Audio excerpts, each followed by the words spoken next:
Aloy, mayong hapon sa inyong tanan. Ug karon magluto ko og tofu inaklipat na may inoki, mushroom, at saka yung karning baboy na ano yan siya, parang litso nila dito. At saka itong tofu, i-slice ko yan. At bago ang lahat, isok muna natin to para lumambot. O, diara, o, diba? Gusto na ko, ready tanan, bago ko mag-umpisa sa akong orimos. O, nga to, ang next step is, kaning tofu, atong i-mumo diri sa kuan itlog. Og nagpainit ko og mantika para sa akong tofu na i-fry usa. Og naara siya Guwapa pas init. Og diara siya humanan ako fry. Guwapa kaayo gyud siya, guwapas pa sa ako. Di ay. Nahuman kaning karne ako ras lang ko brown para nindot ba. Actually luto na ni pero gusto na ko mag-brown siya. Ato na sad ning gamito ng atong gamhanang kaldero ay klipat dai ni siya.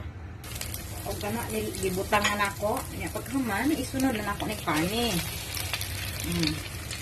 Human isunod na nato ning inoki mushrooms. Ana siya.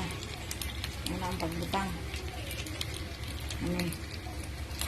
Human ato na dai ning isunod ning atong rice vermicell. Mara ni among kaunon.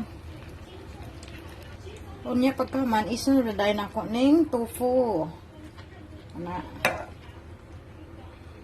Na-arrange na siya niya. Butangan ako siya o kanang sibuyas.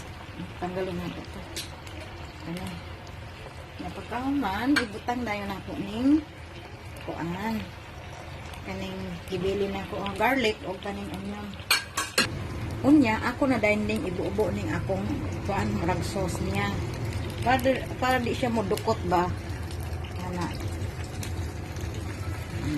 Human ato usang i-check bago takluban kung nalubog ba sa tubig ang unsani.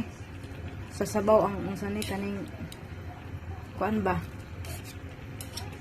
Rice vermicell o kana okay na siya. Og ato na siyang takluban og lutuon nato sud sa 15 minutes. So sige. Nara siya gitakluban ako. 15 minutes na siya. Gibutangan na nako og mga dahon sa sibuyas o celery.